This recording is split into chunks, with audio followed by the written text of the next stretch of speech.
দেখো, আজকে আমাদের শেষ ক্লাস। তো এই ক্লাসের পরে আর কোনো ক্লাস নেই। এইটা এটা হচ্ছে শেষ ক্লাস। এই ক্লাসের পরে আর কোনো ক্লাস নেই এবং আর কোনো ক্লাস আধুনিক ভারতের ইতিহাসে থাকবে না। তো কে এই ক্লাসে বলছে, দেখো, ভারতের ব্রিটিশ শাসন একটি বাণিজ্যিক ইউনিট হিসাবে কাজ শুরু হয়েছিল যখন ইস্ট ইন্ডিয়া কোম্পানি 31শে ডিসেম্বর 1600 সালের রানী এর প্রথম এলিজাবেথের কাছ থেকে রাজকীয় সনদ লাভ করে। ঠিক আছে। মানে এটা বাণিজ্যিক ইউনিট হিসাবে শুরু হয়েছিল কত, 31শে ডিসেম্বর 1600 সালে রানী এলিজাবেথের কাছ থেকে প্রথম রাজকীয় সনদ লাভ করার পর। আর এই ইউরোপীয় যত দেশ আছে তাদের মধ্যে একটা ব্রিটেন সব থেকে ছোট্ট দেশ হওয়া সত্ত্বেও তিনি বিশ্বের বৃহত্তম সাম্রাজ্যগুলির মধ্যে একটি প্রতিষ্ঠা করতে সক্ষম হয়েছিল। ঠিক আছে।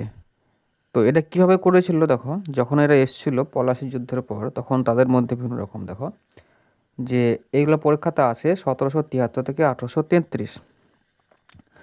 বাংলার গভর্নর জেনারেল, অর্থাৎ যখন ইস্ট ইন্ডিয়া কোম্পানি ভারতে আসেন তখন বাংলার প্রথম গভর্নর হচ্ছে রবার্ট ক্লাইভ নামক একটি পদের মাধ্যমে বাংলা নিয়ন্ত্রণ করত।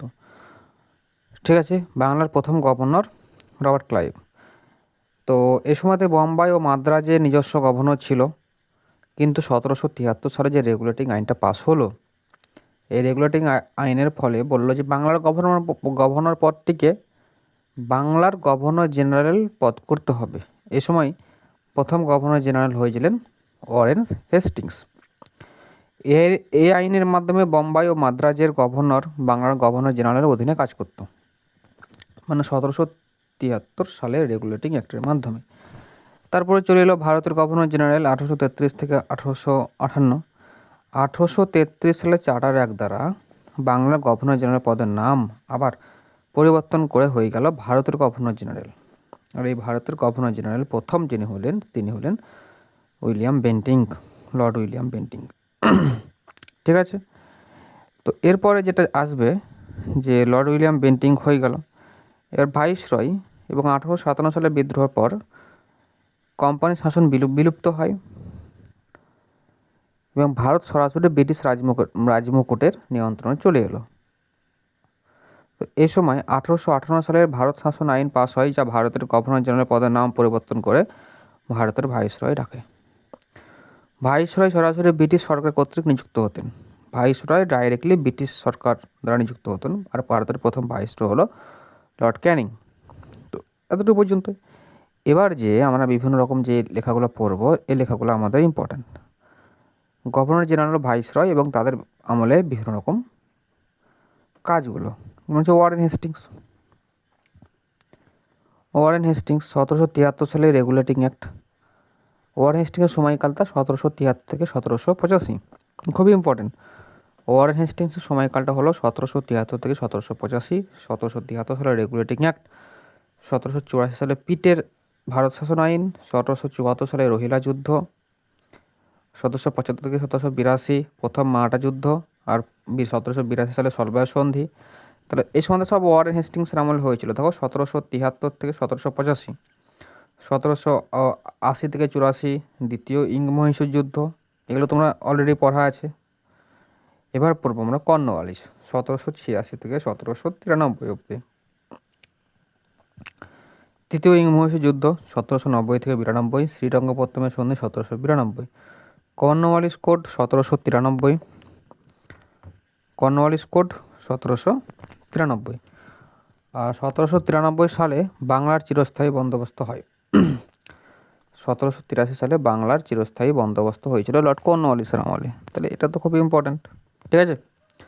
লর্ড ওয়েলেসলি 1798 থেকে 1805, 1798 থেকে 1805 অধীনতামূলক মিত্রতানীতি প্রবর্তন 1798, চতুর্থ মহীশূর যুদ্ধ 1799, আর দ্বিতীয় মারাঠা যুদ্ধ 1803 থেকে 1805।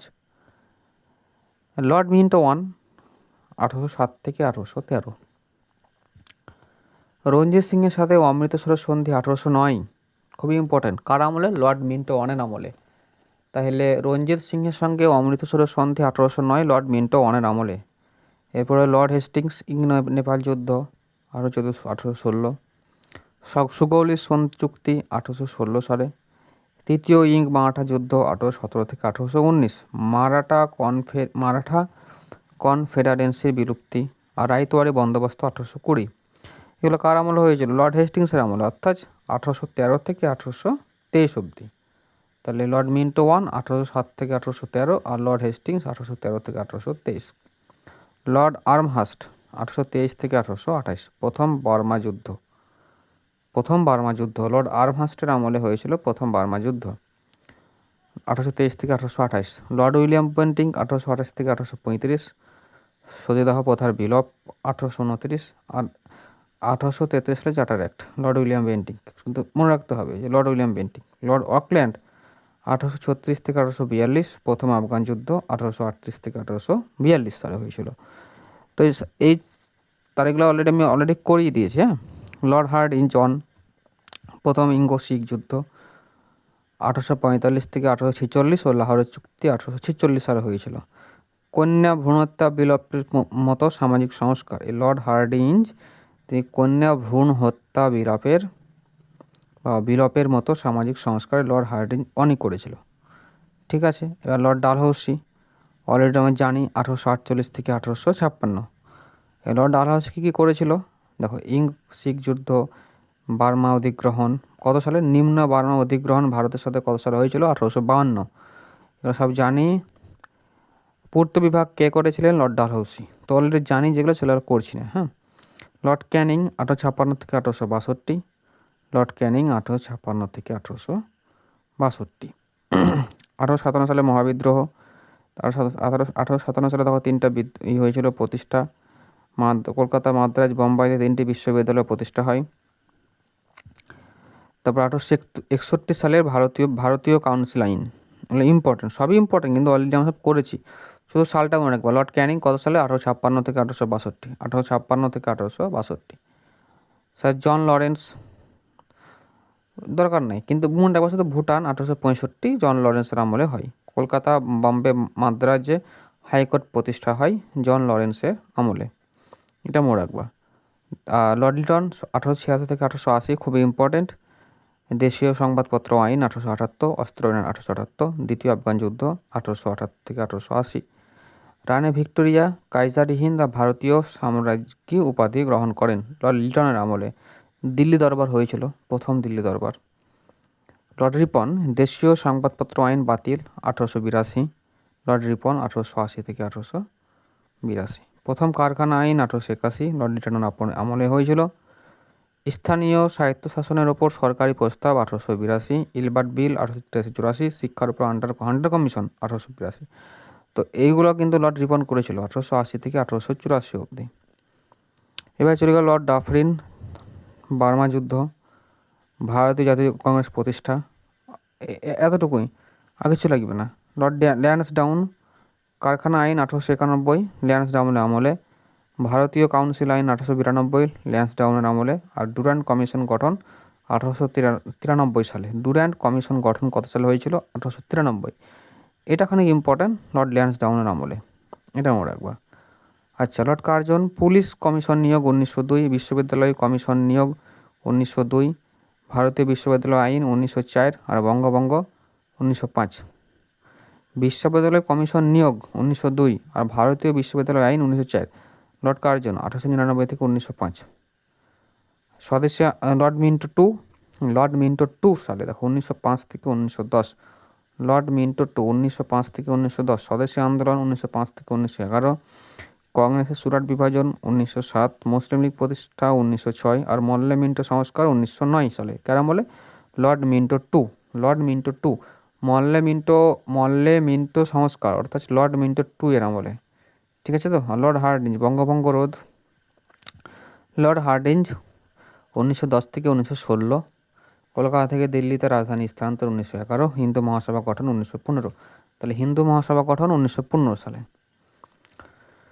লর্ড চেমসফোর্ড 1916 থেকে 1921।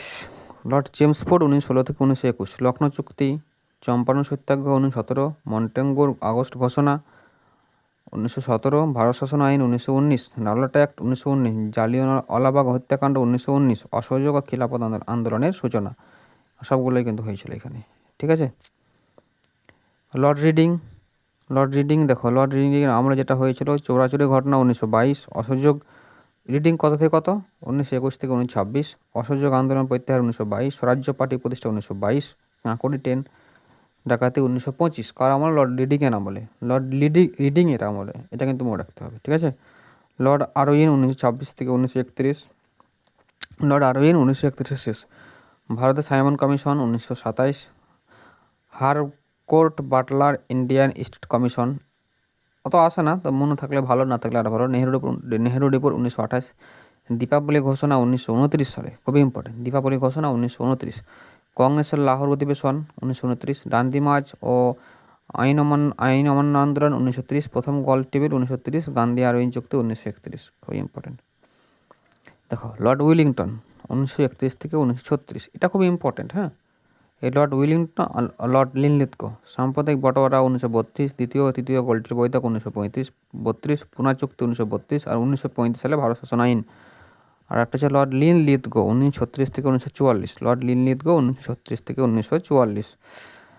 এখানে কী কী হয়েছিল দেখো, সবই জানো। ভারত ছাড়ো আন্দোলন 42, আজাদিন ফৌজ 1941, আগস্ট প্রস্তাব 1940, মুসলিম লীগের লাহোর প্রস্তাব 1940, ত্রিপুরী সংকট ও ফরওয়ার্ড ব্লক 1939, আর দ্বিতীয় বিশ্বযুদ্ধ শুরু হওয়ার পর কংগ্রেস মন্ত্রিসভার পদত্যাগ 1939, দ্বিতীয় বিশ্বযুদ্ধ শুরু হওয়ার পর কংগ্রেস মন্ত্রিসভার পদত্যাগ 1939। এবার আসবো আমরা লর্ড ওয়াভেল 1944 থেকে 1947, খুবই ইম্পর্ট্যান্ট। ঠিক আছে। চক্রবর্তী রাজা গোপালাচারী ফর্মুলা 1944, ওয়াভেল পরিকল্পনা ও সিমলা সম্মেলন 1942, ক্যাবিনেট মিশন 1946, প্রত্যক্ষ সংগ্রাম দিবস 1946, কিলমিট এট্টি কর্তৃক ভারতে ব্রিটিশ শাসনের অবসানের ঘোষণা 1947, এই লর্ড ওয়াভেলের আমলে হয়েছিল।